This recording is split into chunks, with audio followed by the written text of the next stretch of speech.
আমাদের জানা দরকার যে কেন তামাক আমাদের প্রতিরোধ করা দরকার এবং তামাক মুক্ত বাংলাদেশ গড়ে দরকার। আপনারা জানেন হয়তো যে তামাকের ধোঁয়ায় প্রায় 7,000 ধরনের রাসায়নিক পদার্থ চিহ্নিত করা গেছে, যার মধ্যে প্রায় আপনার 250টি হচ্ছে মানব জীবনের জন্য অত্যন্ত ঝুঁকিপূর্ণ, যা মানব জীবন ক্ষতিগ্রস্ত হচ্ছে, রোগ তৈরি করছে এবং মানুষ মৃত্যুবরণ করছে। সারা পৃথিবীতে যেমন 80 লক্ষ মানুষ মৃত্যু হয়, তার প্রায় সরাসরি তামাকের কারণে 70 লক্ষ মানুষ মৃত্যুবরণ করছে। এটা একটা ভয়ঙ্কর রোগ তৈরির পক্ষে এবং জীবন নাশের পক্ষে কাজ করছে, যার কারণে বিশ্বব্যাপী তামাক ব্যবহারকারী যত মানুষ আছে সারা পৃথিবীতে দেখা গেছে তার অর্ধেকই কিন্তু সরাসরি তামাক জনিত কারণে মৃত্যুবরণ করছে, এবং এটা খুবই উদ্বেগজনক। সেই উপলক্ষে এবং সেই চিত্রকে সামনে নিয়ে আমরা কি করে জনস্বাস্থ্য সুরক্ষায় তামাক ব্যবহারকে নিরুৎসাহিত করতে পারি, তরুণ সমাজকে বাঁচতে পারি এবং দীর্ঘমেয়াদী রোগ প্রতিরোধ করতে পারি, সেই উপলক্ষে কিন্তু আমাদের আজকের আলোচনা। আমরা জানি যে দীর্ঘমেয়াদী অসুখে পৃথিবীব্যাপী প্রায় 71% মানুষ মৃত্যুবরণ করেছে, এবং সরাসরি 2022 সালের তথ্য অনুযায়ী দেখা যাচ্ছে বাংলাদেশে মোট মৃত্যুর 70% ঘটেছে এই দীর্ঘমেয়াদী রোগের কারণে। এবং এই অসংক্রামক রোগ কারণে যে মৃত্যুবরণ করে তার মধ্যে সব থেকে বেশি 34% হচ্ছে হৃদরোগে, 14% ক্যান্সারে, 7% ক্যান্সারে ফুসফুসের দীর্ঘমেয়াদী রোগ, 4% ডায়াবেটিস, 7% এককভাবে আঘাতজনিত রোগের জন্য, এবং অন্যান্য কারণে মারা যাচ্ছে 11% মানুষ। তার মানে আমরা যেটা দেখছি সেটা হচ্ছে যে একটা মানুষের যে মৃত্যু প্রতি বছর বাংলাদেশে ঘটছে তার একটা বড় অংশ তামাক জড়িত সরাসরি কারণে ঘটছে, এবং সেটা প্রতিরোধ করা অত্যন্ত জরুরি।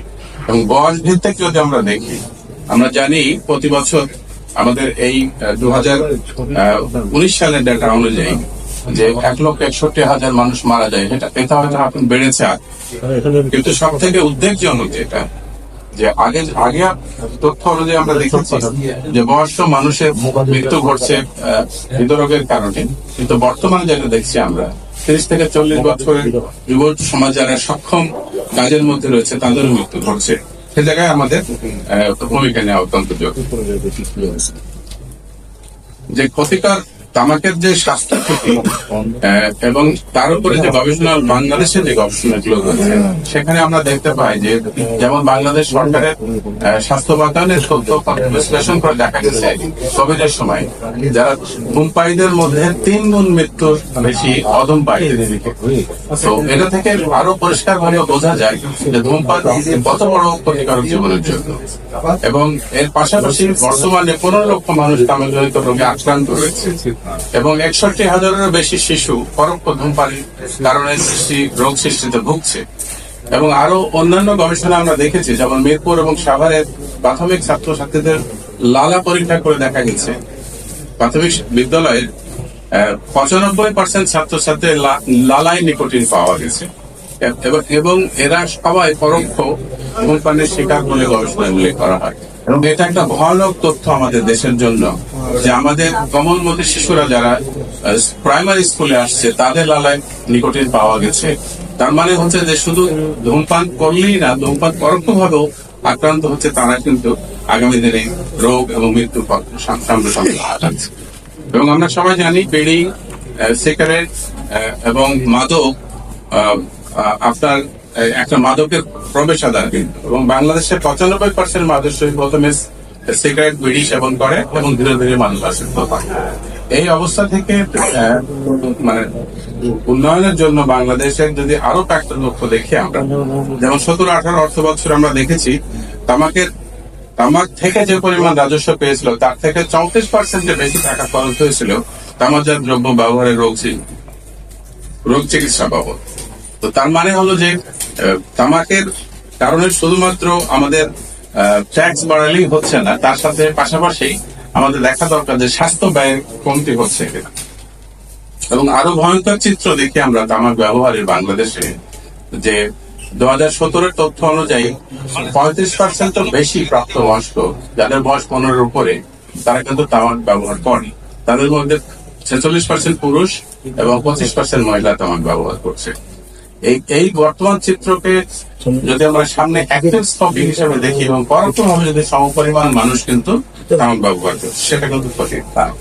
সুতরাং তামাক প্রতিরোধের জন্য তামাক পণ্য করারও অত্যন্ত জরুরি। এটা একটা বিশ্বে প্রতিটা দেশেই এভাবে তামাক প্রতিরোধ কর্মসূচিতে নিয়ে আসা হয়েছে। যেমন তামাক পণ্য কার্যকর করার মাধ্যমে তামাকের ব্যবহার হ্রাস করা বিশ্বব্যাপী একটা পরীক্ষিত পদ্ধতি। সুতরাং আমাদের এই যে অর্থ বছর আসছে সেখানে করারও বৃদ্ধি যদি করা যায় তাহলে তামাকের নিরুৎসাহিত হবে এবং তামাকের ব্যবহারের হার কমবে এবং কার্যকর ভাবে কর বৃদ্ধি তামাকের মূল্য বৃদ্ধি পায় এবং সহজলভ্য হ্রাস পায়। মানে দাম যদি বেড়ে যায় তাহলে কিন্তু সবার পক্ষে সেটা সহজলভ্য হবে না। আবার যদি দামের সাথে সাথে যদি তার অ্যাভেলেবিলিটি যদি কমে যায় সেক্ষেত্রে কিন্তু তামাকের অ্যাক্সেসটা থাকবে না। উচ্চ মূল্যের তরুণদের তামাক ব্যবহার শুধু নিরুৎসাহিত করে এবং বর্তমানে ব্যবহারকারীদের তামাক ছাড়তে উৎসাহিত করে। আমরা যখন তরুণ সমাজকে নিয়ে কথা বলছি, যদি দাম নাগালের বাইরে চলে যায় ট্যাক্সের কারণে, তাহলে কিন্তু মানুষ তরুণ সমাজকে নিরুৎসাহিত করা যায় তামাকের ব্যবহারের দিকে। আমরা জানি বাংলাদেশের যে কর কাঠামো এটা অত্যন্ত জটিল এবং বর্তমানে সিগারেটের 4টি মূল্য স্তর, নিম্ন, মাধ্যম, উচ্চ এবং প্রিমিয়াম, এই 4টা ক্যাটাগরিতে আছে এবং একাধিক মূল্য স্তরের কারণে ধূমপায়ীরা ধূমপান ছেড়ে দেওয়ার পরিবর্তে কম দামের সিগারেট বেছে নিচ্ছে। তো সেই ফলে যেটা ঘটছে, সিগারেটের ব্যবহারকারীর সংখ্যা হার পুরোটাই কমছে না। সেই দিকে তাকিয়ে যে রিকমেন্ডেশনটা আমরা করতে চাই সেটা হলো যে এই কমপ্লেক্স 4 স্তরের যে কর কাঠামো সেটাকে কমিয়ে নিয়ে আসা এবং 3 স্তরে করানো। তাহলে যেটা ঘটবে যে সবচেয়ে নিম্ন স্তরের যে এবং মধ্যম স্তরের যে একসাথে করা যায় 3টা স্তরের মধ্যে চলে আসে, তাহলে কিন্তু দামের দিকে বেশি চলে যাবে অন্যভাবে।